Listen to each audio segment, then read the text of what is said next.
So is AI going to wipe out all sports journalists? No matter the sport, we're always working with the same constant. That's the human. Seems to me that page search and Perplexity poses some really big questions. It's all about simple economics and who's incented to do what, and are you the customer or are you the product? Should I be using Cursor? You shouldn't ever ask a question of an LLM these days, at least that you don't already know kind of the answer for yourself. All that and more on today's episode of Mixture of Experts.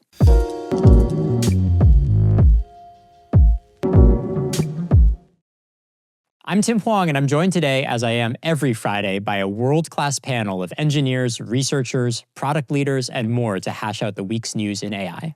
On the panel today, Aaron Bautman, IBM Fellow, Kush Varshney, IBM Fellow, and Trent Gray-Donald, IBM Fellow.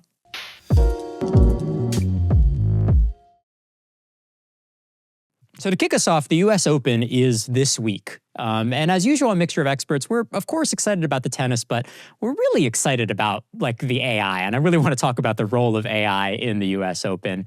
But first, to kick us off, because I personally am a huge tennis fan, let's just go quickly around the horn. I want everybody's nominee for the best tennis player of all time.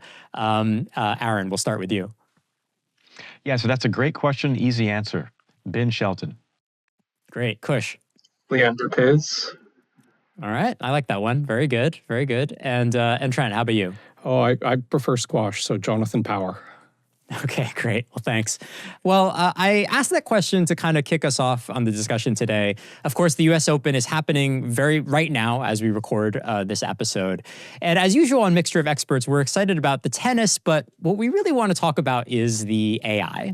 And Aaron, in particular, I wanted to kind of have you on the panel and for you to kick off this section because I understand that you've been experimenting with using language models to generate both long and short form stories for the Open. And I wanted to talk a little bit about what you're discovering, right? Like what's working really well in these experiments that you've been trying out. Yeah, well, thanks for having me. It's really fascinating to watch how we apply these AI technologies, in particular, these agentic architectures with a diversity of large language models deployed out at scale to the US Open that's happening right now. So if you go to www.usopen.org and even go to news, you can see a lot of our stories that are created with both human and large language models together. But in general, we have two different types of projects. One of them is we're creating hundreds of match reports, pre and post, long and short form for 255 of these different matches.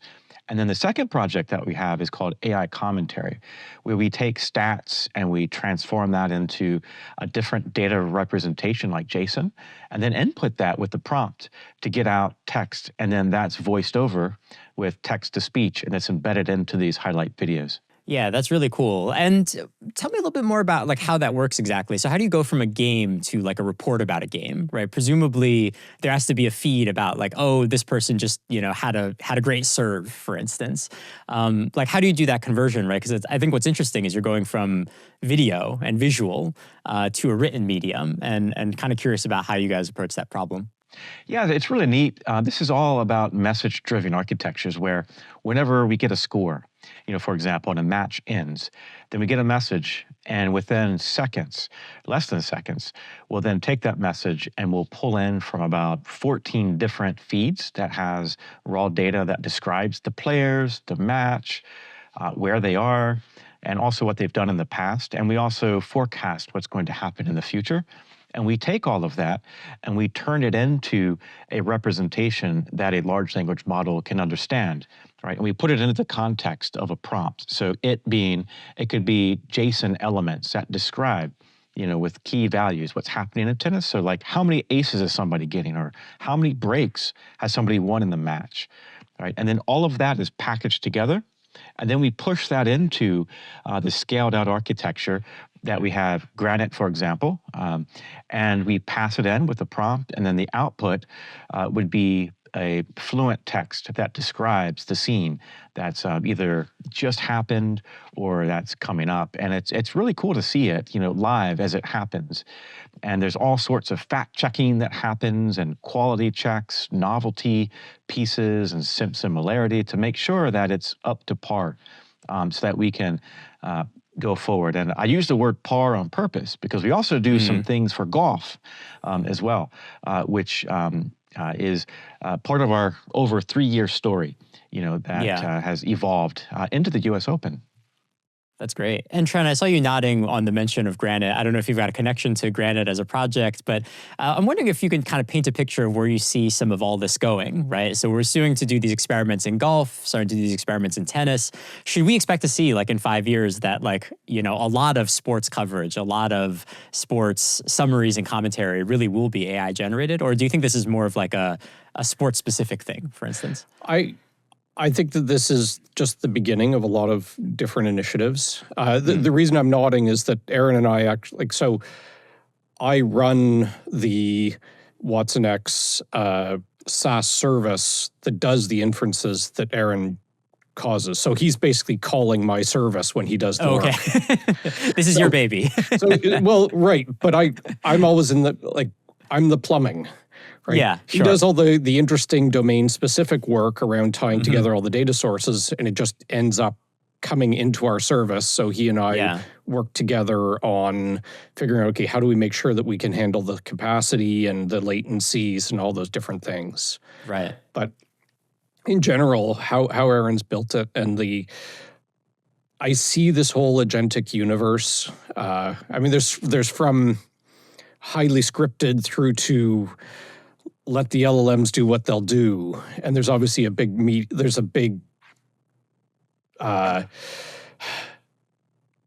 a lot of different points in that spectrum. And I think that for live events, for more and more human things like sports, we're going to start seeing increasingly interesting agentic architectures emerging that will extend beyond a given sport into more and more. I could see that. I think the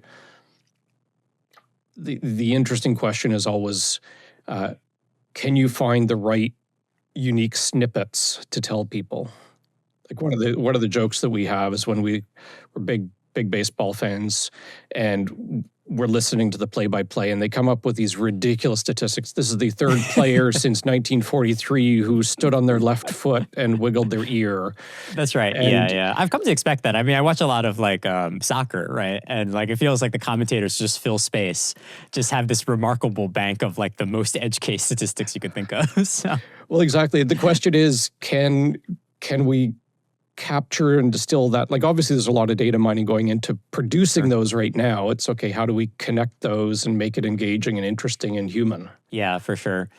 And I guess, Kush, curious about how you think about this. I know one aspect of your fellow work, right, is that you think a little bit about AI governance, which ultimately is kind of how do we think about the influence of these systems on people?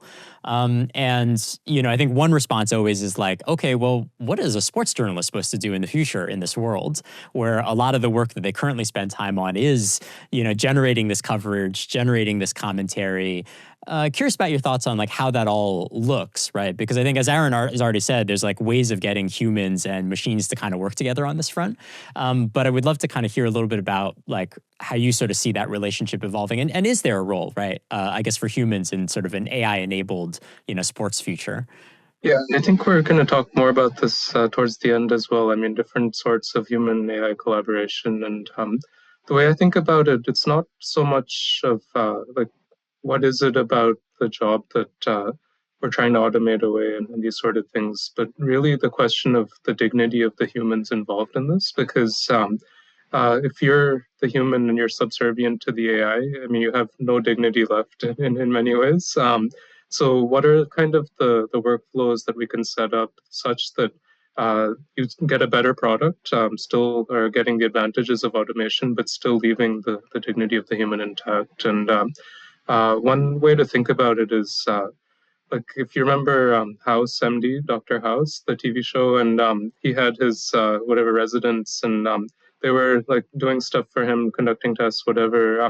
But it was very much an adversarial sort of relationship. So they were always trying to prove him wrong. And if we can get the AI systems to be in that mode, working with the human, then the human still stays kind of with the agency, with the dignity, but still gets the benefit of all of the AI technologies. So I think something like that could play out. I mean, as we go forward with a lot of different AI human collaborations. Yeah, I love the idea that in the future there's going to be like a sports commentator that has specifically an agent that generates those like weird statistics that Trent was mentioning. Mhm. It's just like an expert on finding and identifying those as the action kind of evolves. Well, before we move on to the next segment, Aaron, maybe we'll close this segment with you because this is some of your work that's getting some shine at the Open. I'm kind of curious if there's like sports that are going to be easier or harder to do this kind of work that you're doing at the Open with. I think a little bit about like, is this something where theoretically any sport is going to be easy and amenable for the kinds of sort of story generation that you're working on? Or if there's certain aspects of, say tennis or golf that really make it sort of like ideal for your application case? I guess what I'm asking ultimately is like, did you pick this largely because like you love tennis, or are there actual kind of like scientific reasons for why this ended up being a really good test case? Yeah, the no free lunch theorem, where there's not a perfect solution for every problem, I think is applicable here, because every sport has a pro and con, right? And it all comes down to what data is available, and what is the scale, and what's the use case that fans want to see. So I wouldn't say that there's a perfect sweet spot in any one singular sport. There's always a challenge. Some of the challenges I think we've already discussed here is just making sure that we have meaningful stories and stats that bubble up. And some of the things that we do is we use like standard deviations around, like say aces, right? Because you can't say that a pure number of aces is significant. It all depends on how many sets have been played, the gender of the match, who's playing. So we have to break that down and apart.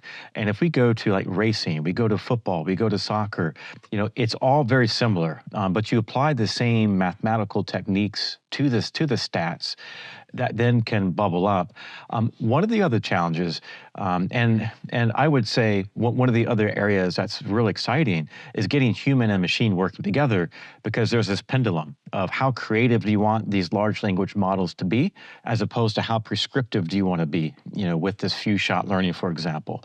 And we tend to go somewhere in the middle, but it's all experimental. It's almost like the theory of mind, right? We want to be able to predict what action is a human editor going to take so that we can meet their expectations whenever we generate that said text. And so no matter the sport, we're always working with the same constant. That's the human. And then the other constant is data, right? We need to make sure that we have access to the data.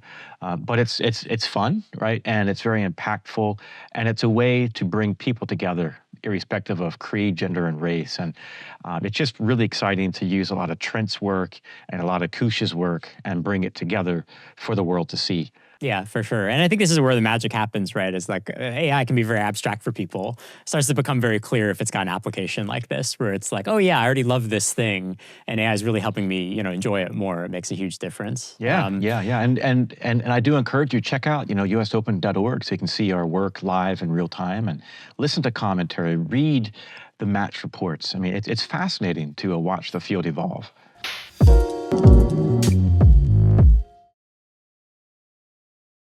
I'll introduce this by talking a little bit about Perplexity. So Perplexity is one of these leading companies in the sort of generative AI movement.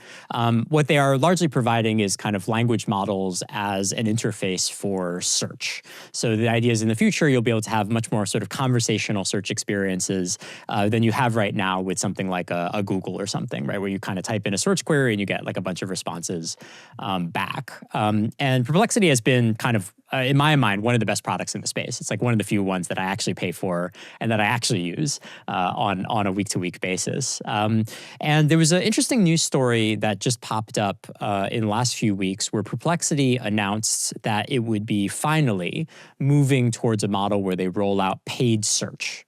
So the background on all this is in the past, you have had to subscribe to Perplexity, you pay them a monthly fee. But now they're saying, hey, we're going to monetize by allowing people to buy ads on our platform. So if you go, say, search for, what is the best exercise machine, you might see an ad from something like a Peloton.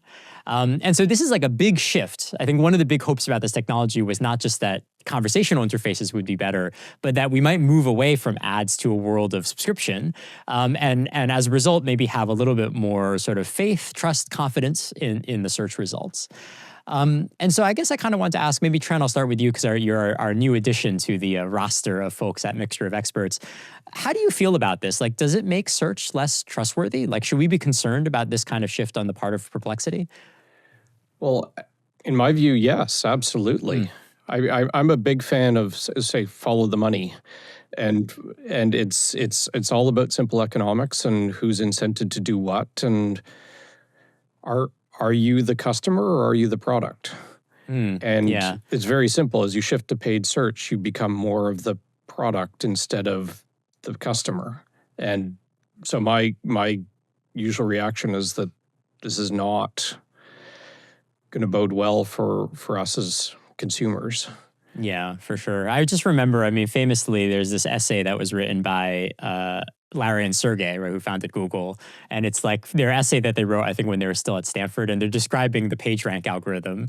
And at the very end, they're like, and no search engine should ever use ads because it would be the most terrible thing for a search engine to do. And of course, lo and behold, right, like Google is like a 90% ad based company. But I guess it's very hard, Kush, isn't it, to like kind of avoid these incentives, right? Like the problem with subscription is that people need to pay to use your product. And so it does kind of limit user growth and all these other things. Is there any way you think of escaping ads as a business model in the space? I'm really not sure. I mean, but one thing that I did want to point out, maybe a little bit counter to what Trent is saying, is that investment into an ad-based sort of approach should actually also lead into investment into certain technologies that do help with trustworthiness. So source attribution is a big problem with LLMs. You don't know kind of where the information came from that's in the generative output. And if that's what's part of the monetization, then there will be a lot more investment into the techniques, the scalability of the source attribution sort of things, and that can actually increase the trust. Maybe not necessarily always just for the ad-driven sort of platforms, but in general, because the more and better techniques that we have, then we do have better trust for where the information came from. You can then go back, trace through different possibilities for hallucination, these sort of things. So I think incentives can kind of work in weird roundabout ways. So the ad-driven aspect maybe will or will not do a good thing for trust, but maybe that'll lead to investment into certain things that do. Yeah, I think so. I agree in theory, but in practice, what incentive does Perplexity have in providing attribution in a better way? And do they just start obscuring it? And who's got the leverage to not have it obscured, right? I mean, that's always the fundamental thing, is there's always, we could, but we don't. I mean, I think there's also maybe another element, which is, I don't know if you buy the argument that like in a world of chat-based search, the trust problem is particularly bad, right? Because like in the past with Google, you have 10 blue links. You can say, well, why are you giving me this link versus that link? But in the very least, if we say, we can maybe agree that like, oh, all the sponsored links should have like a little label and a box around them or something like that. But in a world where it's just like a paragraph, I guess you can offer citations, but who's going to actually click through those, you know? But curious if you want to kind of respond to Trent's thinking there. Yeah, I mean, first I'll respond to you, Tim. I mean, I never click on the I'm feeling lucky button because, I mean, I always want to see the 10 results, right? So, that's right, yeah.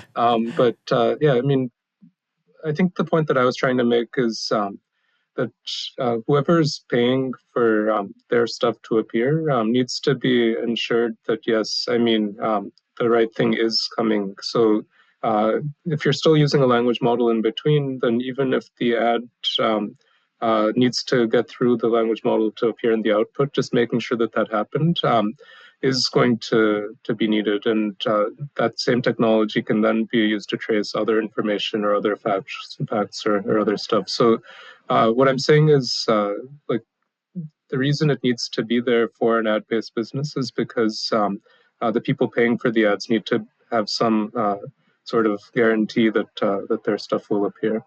Aaron, I'm not going to let you get away with being quiet on this segment. Curious if you've got any thoughts, if you're on Team Kush here or Team Trent or neither, I suppose. Yeah, I mean, I think that the mixing of trying to drive revenue with trust and transparency could be potentially dangerous. it could be used for, potentially alternative, methods here. But it is about balance. I read this article a while ago about Goldman Sachs where they said that there's too much AI spend and too little benefit. But in order to keep AI as an industry solvent, that there needs to be revenue, and there's a large revenue gap, today, and it could potentially be growing, right? I know on this mixture of experts, we talked about the 600 billion gap with Sequoia, a while ago, and so that really stuck with me. And but on the other hand, we need the trust and transparency to maintain users and demand, because once people lose that trust, they're not going to use these systems, or at least I wouldn't, right? And one point I did want to make is that lots of the users for Perplexity, it seems, are very, very highly educated. They're high income earners as of now, and so they're very. If you can influence, right, that group of people to walk down a certain way, then that can influence, lots of other people, because they tend to be sort of the leaders in fields. And so just making sure that, Perplexity, they publish their papers that describe, their algorithms and systems that we can easily access and read, much like Google did, I think is important. Creating this digital passport, that describes where the data is coming from. So that it's at least available. And then it's up to us as a group, IBM Fellows, to educate, hey, if you're using these AI systems, you need to do your own due diligence as well. Still maintain your posture and, your own belief system. And understand that you're using these tools to help you, but you still need to be a critical thinker. Yeah, that's well warranted. I mean, I think just to put myself in the shoes of Perplexity, if they were here in this conversation, I think they'd say something like, well, why are we being held to such a high standard, right? Like, I mean, Google's been monetized on, ads for all these years and people still use it with no problem. Why is AI sort of like special in that respect? And I suppose part of the worry here that, Aaron, you're bringing up, which I think is good, is this goes to, I guess, whether or not you think that people will be critical thinkers with regards to the technology, right? Like that maybe the AI makes this all a little bit too easy in a way that, maybe like actually limits in practice how much people will actually click through to the links. I mean, I know I certainly don't, right? Yeah, yeah. I will say that whenever when I'm driving and I'm using like a map software where this is Google Maps, I completely forget where I'm going. And I probably couldn't retrace where I went because I don't pay attention, right? So there's a danger of not being a critical thinker because the information just becomes so easy to get. And I think we all just need to be careful. That's right. Yeah, I had an incident a few weeks back where I left my phone in the restaurant and hopped into the car and started driving. And then I was like, I don't exactly know how to get back to the restaurant now. It's very embarrassing. So any final thoughts on this trend? I think some really good points there. And I think Kush's point about the advertisers are going to want to see where their money's going is actually an interesting loop back that is an incentive that brings towards being a little more transparent. But at the same time, like we're used to Google coming back with a list and it's up to us. The problem with the chat is that it's more opinionated and it's, for lack of a better term, it's got that humanness to it where it just, that like mentioned is, it feels much more like somebody's just talking to you. And we all know that LLMs talk with authority and they talk with tremendous confidence, even though when it's not warranted. And so it's going to be interesting to see how how we develop the right filters. Like we all know how to deal with the Google page. Okay, you scroll past the first 4 items and then or whatever it is. Right. It'd be interesting to see how we build defenses here and whether they're harder to build. Yeah, I think that's going to be a big open question. And I think we're going to have to learn as a society, right? It's going to just be like when the first 10 blue links emerged, right? That was also a whole process. And so it feels like we're turning that wheel again. Yeah, exactly.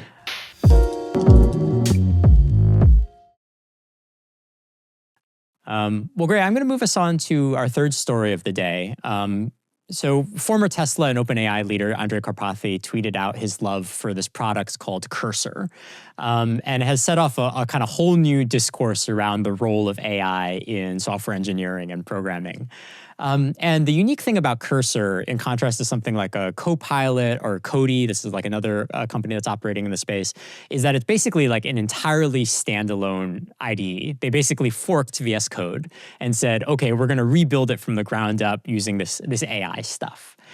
And I think one of the most interesting parts of the discourse, if you will, if you follow Twitter, it's a waste of time, but like if you do follow it, is that people were sort of making the argument that, Cursor is particularly interesting because it's trying to get past the kind of paradigm that Copilot set down, right? So when Copilot launched, the idea was, autocomplete is the way we should think about kind of assistance of AI in software engineering. Whereas Cursor, I think, is playing around with all sorts of things, right? They're playing around with like diffs on your code. They're playing around with, chat interfaces, which you've seen elsewhere. But like, I think they're actively trying to push beyond kind of autocomplete as a paradigm. And I guess I'm kind of curious, maybe Kush, I'll turn to you, is, do you sort of buy that? Like, is Copilot kind of old school already? Like, it's already becoming like the, version 1.0 of how we thought about AI in software engineering. And, do you think that like we're going to look back in 10 years and no one's going to even think about using like a Copilot like interface to integrate LLMs in their workflow? Yeah, that's a great question. And I think it relates to what we've already been talking about today. So do you trust this thing? Are those autocompletes the things that you can verify yourself? Because you shouldn't ever ask a question of an LLM these days, at least, that you don't already know kind of the answer for yourself. But some folks in my team, they've been doing some user studies and asking people what are the features that they would actually want to benefit from in the AI for code space. And what we're finding is that it's actually the code understanding problem. So when you're given a dump of a new code base, like just making sense of it, that's the biggest problem. Like it's whatever, like thousands or millions of lines of code and all sorts of weird configurations. And let's say you don't even know the language, let's say it's COBOL or something like that. How do you just get a sense of where things are, like kind of how this is organized, what it does? And that sort of thing, I think, is an even more powerful use because once you're at the level of kind of knowing that this is a line or this is a block that I need to write, you're already like well versed with what you need to do. So yes, it can speed things up, but even getting started, I think, is a bigger problem. Yeah, it's funny to think actually that we've had so much focus on like the AI literally generating code, but kind of what you're saying is like the future of AI and software engineering is like better documentation.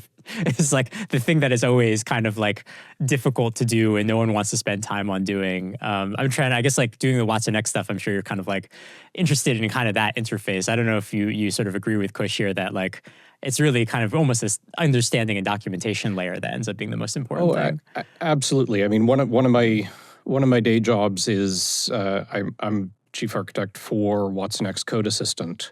So very, very much my day job. And I view this as a very, very young space, and everybody's trying different interfaces and different ways to do it. And how do I see all the statistics and the number of people who are using chat or the chat-like things that Cursor makes easy is very large. And definitely one of the first features asked for, everybody thinks for a little while they want to do code gen, but, and there is a constituency that does want to do that, but most people actually revert back to can you just tell me what the hell my code's doing? and help me put it together is a big part. And then figuring out how to do that and getting the appropriate amount of context. Now, we have LLMs with larger context windows, and we're getting better and better techniques to build intelligent prompts. But this is going to keep evolving. And then the bigger one, to be honest with you, is going to be the evolution towards agentic, where it's much more planning and discussing in the large. And the question is, okay, is it going to be human in the loop, or is it just going to be prompt and see off like how I just it want goes? an app that does this, and it just goes and does it. And Right. and I think that going back to the dignity comment, it's having these human in the loop is that where you have a helper that says, you're trying to do this big thing. I think I've broken it down into these 6 steps. Human, do you agree? And you look and say, oh man, okay, it went right off the rails at step 4 here. Let's fix that up. Tweak, tweak, tweak, off we go. And this isn't going as like, there's the whole Devons and whatnot universe, right? But sometimes they go, everybody's experimenting from really, really tiny little baby steps to the other end, which is, hey, let it all fly. And exploring this problem space is going to be fascinating for the next several years because nobody's quite figured it out and the models are getting that much better. So I'm super excited about where this all goes. And I really welcome seeing the exploration that the Cursor's doing around innovating on interface. Yeah, for sure. I think it's like, yeah, very exciting. And, almost the joke will be like everybody in the future will be like an engineering manager, basically. It turns everybody into an EM, over time. I guess, Aaron, I don't know are you a VS Code guy? Like, I'm curious, like, I think one of the bids of Cursor, which I think is very intriguing, is, people are very comfortable once they've set up their IDE. Like, it's like almost like setting up your office. Like, you want it to be comfortable and you want to know where everything is and you don't want the bindings to be in a particular way. What's kind of wild, which is like sort of what Cursor is kind of attempting in the market is, well, these AI features will be so killer that you would be willing to abandon all that. Right? Or at the very least, like get over the hump of having to like spend an afternoon just kind of twiddling it to get it comfortable. Yeah, I'm kind of curious. I mean, as someone who like builds these systems, works on these technologies, like, is that prospect attractive to you? Like, have you tried Cursor? Would you jump onto Cursor? I actually don't know what your daily setup looks like, but part of it is, to me is just like, is that value proposition strong enough to get people to do that shift?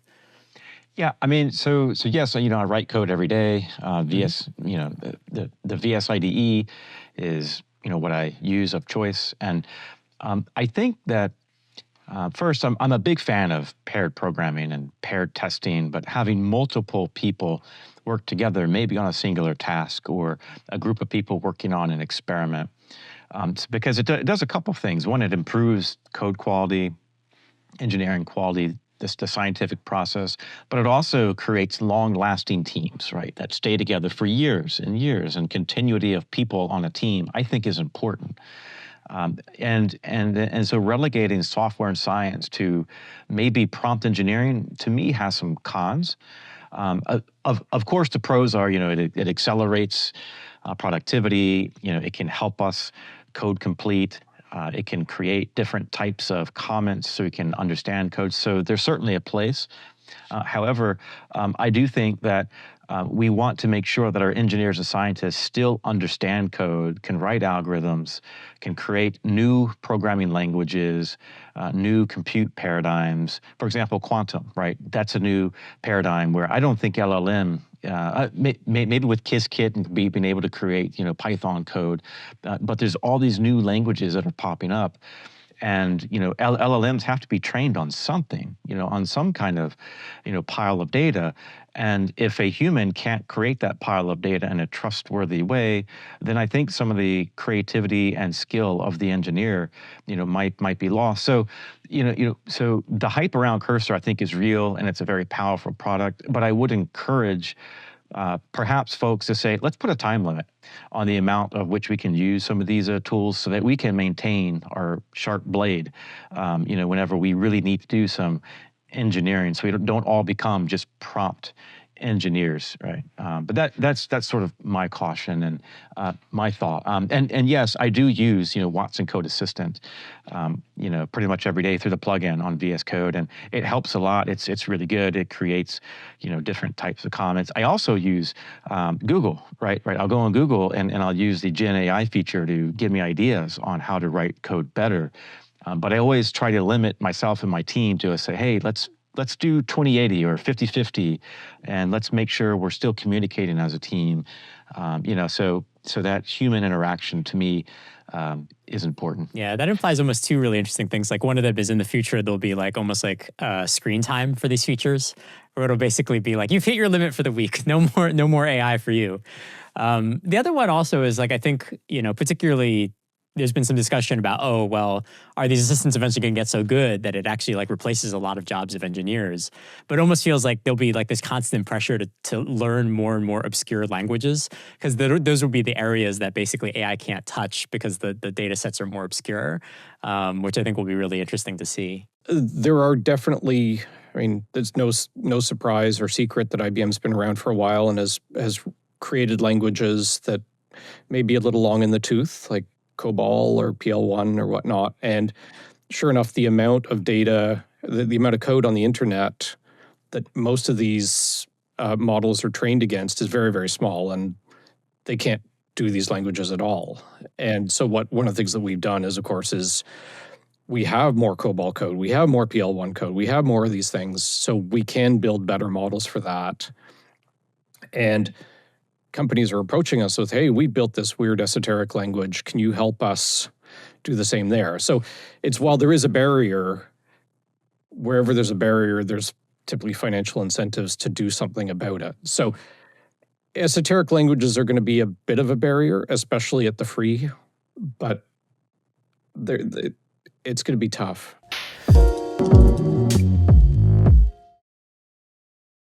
Well, great. I want to tie up today because we actually have a very unique pleasure of having the three of you on this episode. As you may have overheard, listeners, when I introduced these three guests, they are all IBM Fellows. And for those of you who don't know, the IBM Fellows program, I didn't know much about it, but it's a crazy program. Basically, the idea is to bring together some of the brightest minds in technology to work on projects at IBM. And so I think they've included, I was looking on the website, there's a U.S. Presidential Medal of Freedom winner, 5 Turing Award winners, 5 Nobel Prize winners. And I figured we just kind of take the last few minutes for people to hear a little bit about sort of the program, what you've learned, and where you think the program might go into the future. And I guess, Aaron, maybe I'll toss it to you because you kind of kicked off our first session, so I'll bring you back into the conversation here. But I'm curious about kind of like how your experience with the Fellows program has been and what you've learned. Yeah, I mean, becoming an IBM Fellow is one of those seminal moments where it's very surreal, when it happened. And my first thought was, wow, I really hope that I can live up, to those who came, before me, and then I can also be an example to those who will come after me, right? So, I'm sort of in the middle, and I want to make sure that I can keep the projection of what's happening and what's going to happen. And I take that with a big responsibility, that it's both we need to ensure that we keep up to date with science, engineering, push it forward in a responsible way, but also to usher the next generation of IBM Fellows that will come after us. And the process, of becoming a fellow, I found it very rewarding because it helped me at least to reflect back on all the people who helped me achieve something that I didn't know was attainable. And then being with Trent and Kush, is one of those things where it's like, wow, I always knew and followed their work.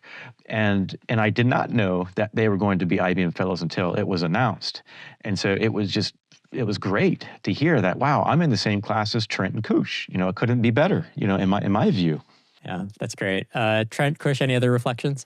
I think it's very important that companies in the technology space have leaders who are effectively pure technologists and can be the right balance to the business at times, where one of the unspoken, or what's actually spoken things about fellows, is they are supposed to be a little bit of a check and balance on what we can or what we should be doing in a given space.